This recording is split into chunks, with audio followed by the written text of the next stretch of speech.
Everybody, Rich with Prep U hanging out down here in the bunker. I've been stung. Now what? Well, that's a good question. There's all kinds of, you know, family recipes. There's all kinds of things that people tell you to try. And I think it's really important that we go over some of these. And what works for you may not work for somebody else. So we want to give you a little bit of a toolbox, shall we say, which we like to use a lot on PrepU, um, idea of having different sources with you. It is the spring. Bees and wasps and bumblebees and stuff like that are out. Now, this is also the time that they are not very aggressive. Now, I'm not talking about killer bees. I'm not talking about um, some of the other more angry or hostile insects that sting and bite and stuff like that. We're talking about, wasps and hornets, mostly bees, bumblebees. I love bumblebees. They're not supposed to be able to fly. Ask anybody from NASA. Their wings are too small. But anyhow, and they do, and I love them.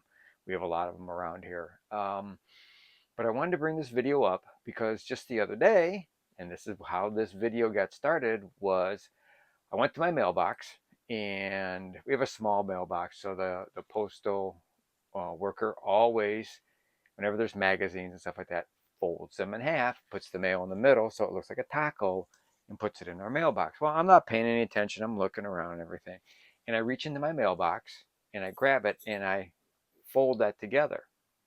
Well, all of a sudden, ow, away flies a bee, and I'm stung on the palm of my hand, and it hurts. It hurts a lot. So I'm thinking I'm not blaming the bee's fault, or I don't think it was a bee, because bees, which we'll talk about a little bit later, the significance of this, it's the female bee that stings. All right, and most of the time, because of their barbed stinger, they leave it behind, and if you look at your hand, you'll see this pulsating bag, and that's the venom that's being squeezed and pushed into your hand, which we'll talk about that too, and the proper way of getting that off of your hand. But anyhow, I'm assuming it was a wasp, because we have a lot of wasps around here. So my hand is really hurting. I grab the mail. I go to the back, and I said to my wife, I says, I just got stung. She goes, what? She goes, you're not allergic, are you? I says, no, I'm not allergic. She goes, well, that's good. I said, yeah, I've been stung many, many times. When I had the painting company, I painted outside, I got stung. When I was a fisherman, I got stung. A kid playing in the sand, I got stung. So, no, I'm pretty sure I'm not allergic to it, which is unfortunate, because how do you find out if you're allergic to bees and wasps and hornets? You got to get stung, which can be problematic. And that's another story I'm going to tell you about in a second.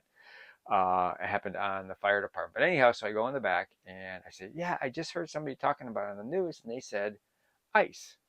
Ice, what ice does, it slows down any swelling in the area, and it also slows down the absorption of the poison that comes from the stinger. So I'm gonna hold on to it for a while. So I held on to it, and I'll be real honest with you. The ice was so cold on my hand, I forgot about the bee sting after a while. Actually, wasp sting. Sorry. Uh, and I just forgot about it, and I let the ice cube. It wasn't very big. It was a smaller ice cube and stuff like that. I held it on my hand till it melted and was gone. Well, when it was gone, my hand didn't hurt. My hand didn't swell. And I totally forgot about it. My wife asked me about an hour later. She goes, how's your hand? I went, huh? I had forgotten I was stung. The ice worked really good for me. Um, it's just, anyhow, it works for me. Let's put it that way. And it's scientifically proven to reduce the swelling and to reduce the absorption of the poison. Another story for you. As I told you, a lot of people, you don't know if you're allergic to the stings of different animals, or the bites of, say, centipedes or millipedes and stuff like that, until it actually happens to you. So that's kind of an issue, and that's what we're going to talk about here in a little bit. But my story goes back to my days in the fire department, being a captain on a truck. We always responded with our paramedics, because there was only two of them and there were three of us on the truck. We were relatively a small department at the time. Grew bigger and bigger. So we got called to a house of a person that had been stung by a bee. The dispatcher asked, "Has this person ever been stung by a bee before? And are they allergic?"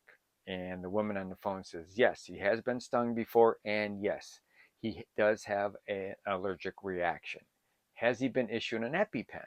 And the woman, we found out later, said, "No, he's waiting for his EpiPen. He hasn't picked it up yet. He just went and filled out the paperwork for it." This is long before that. Now if you're allergic to bee stings, I mean, it's a call to the local pharmacy, and you get your EpiPen right off the bat, and you're taught how to use it and all that kind of stuff. But anyhow, so we went to the house, and the man was sitting there, and the paramedic, his name was Randy. He was also a respiratory therapist. He says, "How you doing?" He says, "I feel okay." And he says, "I feel a little itchy." And Randy goes, "Okay, all right, so can I see your arm?" So he looks at his arm. There's starting to be a little hives here and there. And he said, "Okay." He said, "You don't have an EpiPen, but you're prescribed one." "Yes, I don't have it. I failed to go get it. I know how to use it." He said, "Okay, all right, no big deal." So Randy tells the other medic he asked for a couple of different things. He asked for epinephrine. He asked for a tube to intubate and stuff like that. And he says, "Hey, you know what? Come on over here. Do me a favor. Sit down on the floor with me. I'm going to sit behind you, and basically, I'm looking at you like you're looking at me, and we're talking. And Randy's assuring the patient everything's fine. Don't worry about it." And he's kind of giving me the look in his eye like something's going to happen. Something's going to happen very fast, and we're going to go. So we're just sitting there, and all of a sudden, I kid you not, I swear on a stack of Bibles, the man was talking, and all of a sudden his eyes rolled back in his head went back like this. He went backwards into the arms of the paramedic. Randy brought the intubation kit, went right down the throat, as the gentleman's throat was swelling up and would have clogged but caught around the tube, and he passed out, and they were able to give him oxygen and breaths that way. He did not, go into cardiac arrest. He went into an anaphylactic shock, which is sometimes happens with people. But in this case, we knew the gentleman was highly allergic to bees and wasp stings. He just didn't have the proper equipment with him, and we couldn't do anything for him. Randy wanted to wait out the time just to see what would happen. We knew we had epinephrine. We knew we had some other drugs that we could have used, but it all worked out for the best. I mean, this is all within a 5-minute span of when we got on the scene and started talking to the man. So, but let's get into my notes and let's talk about getting stung and what you need to think about, what you need to do, because this whole video is not just about ways of stopping the itches, stopping the hives, stopping other things. It's got a whole bunch of stuff. So you really do stay to the end, because there's some really good information near the end. So as I told you, ice. And the old song goes, "Ice, ice, baby." It slows the absorption and the swelling. Other things you can have around with you is Benadryl. Some people take Benadryl right off the bat. We talked about epinephrine through an EpiPen. That has to be prescribed. You have to know how to use it. Firemen, even some police officers, obviously medics, critical care medics, respiratory therapists all know how to administer an EpiPen. I've administered EpiPens on patients in the past. Some people swear by hydrocortisone cream. Works really good. There's also, believe it or not, putting honey on the sting. Okay. And when we talk about honey, when you buy honey, make sure, here's a little sidebar for you, buy local honey. And why do you buy local honey? Well, local honey helps a lot of people because the bees gather the honey from the flowers in that area. So by eating that honey, it helps with allergies and stuff like that. But it also is from the bees in the area that you might get stung by. The honey, on your hand, uh, in the where the sting is, actually uh, reduces the pain. Who knew? I didn't know. I really didn't even know. Another thing a lot of people do is they'll take 1 teaspoon of water and baking soda enough to make it into a paste and put that on the sting, okay, and leave it on for 10 minutes as a thick paste. Um, let's see. I have no idea what that word is. Um, yes, I do. Okay. So they also talk about apple cider vinegar, works out really well. Um, and a lot of people wonder, obviously if you get stung and it's a bee, okay, chances are the stinger and the little gland sac is left behind. And there were two trains of thoughts about getting the stinger and the gland sac off. What they don't want you to do, they used to say, don't grab it and pull it because you'll squeeze more of the poison into your hand. Scrape it off quickly, as you can. That train of thought, they don't even look at that anymore. The point is they've tested it, and by grabbing that little gland sac and pulling, there's only so much can get through that stinger at a time. So even by you squeezing it, it's not going to push any more through. The key is to get it off.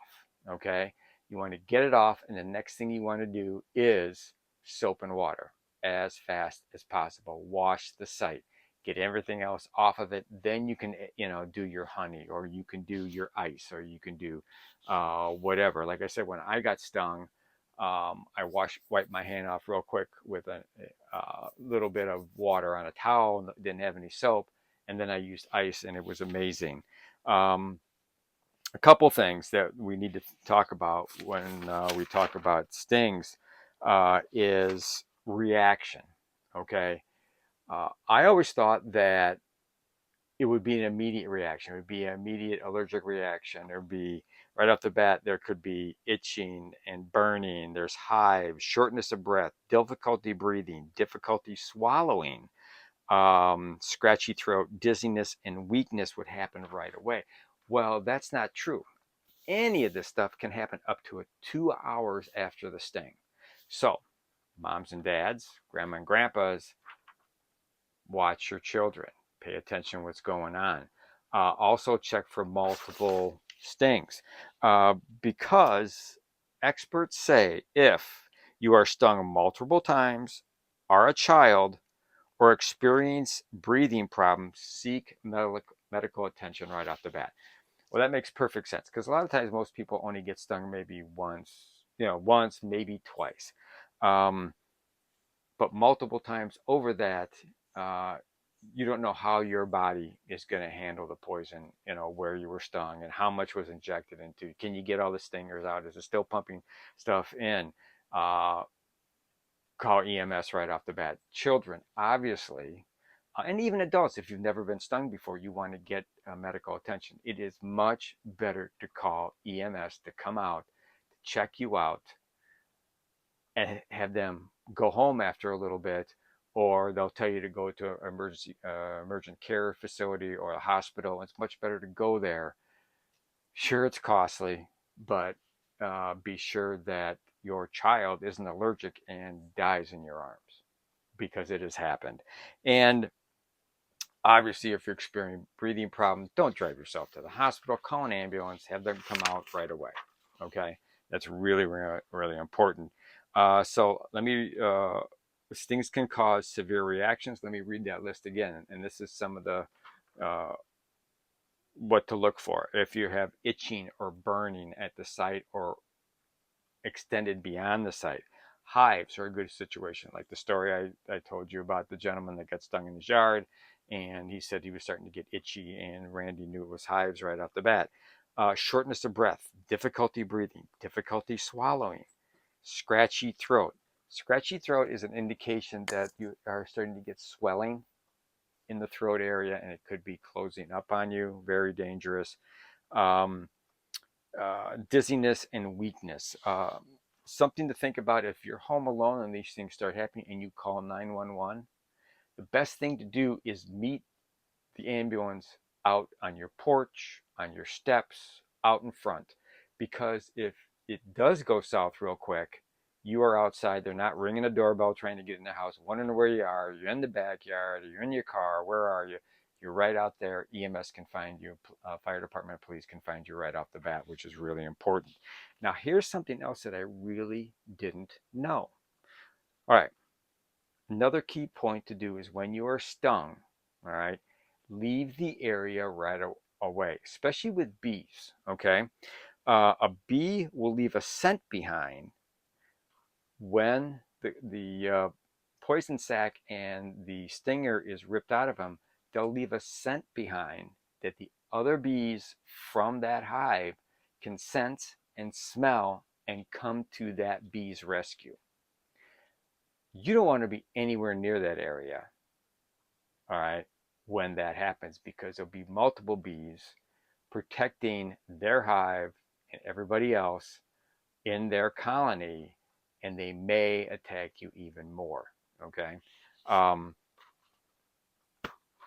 when it comes to killer bees and stuff like that, that is a whole nother scenario, and you hear about it all the time down in the South, where not 10 bees or 20 bees, not hundreds of bees, but thousands of bees get really agitated really quick, and there is nothing you can do. All right. Run in, hiding. I don't know where you're going to hide. Run underwater, run inside, but you're definitely going to want to call EMS. You're going to definitely want to let people know what's going on so they can take care of that. So if you get stung, the most important thing to do is to take care of the site of the sting and be very, very aware of what's happening to your own body. All right. We said the three things that you want to make sure that you get EMS right off the bat are multiple stings, if it's a child, all right, or if you're having difficulty breathing right off the bat. And, you can always search some of these other things to have around your house for stings. Ice worked absolutely fantastic for me. Um, the pain went away. Like I said, it was more painful putting the ice on there. So there you go. Just some ideas with it being springtime and more of the little creatures flying around. They're not very aggressive right now, but if you piss them off, they're going to piss you off. So that's it. Rich with Prep You down here in the bunker. And as we leave, I want to thank all of you subscribers. I really appreciate that. Please pass this along to all your friends. And like we always say, also, when we end this video, please be aware of your surroundings. Always, no matter where you're at. And please have enough food, water, medicine, ammunition on hand if you have to shelter in place, and enough to bug out with if you have to leave. Excuse me. And please prep like your life depends on it, because it really does. Having all these little kits in your toolbox might just save your life someday. Thanks a lot. Take care. See you next time.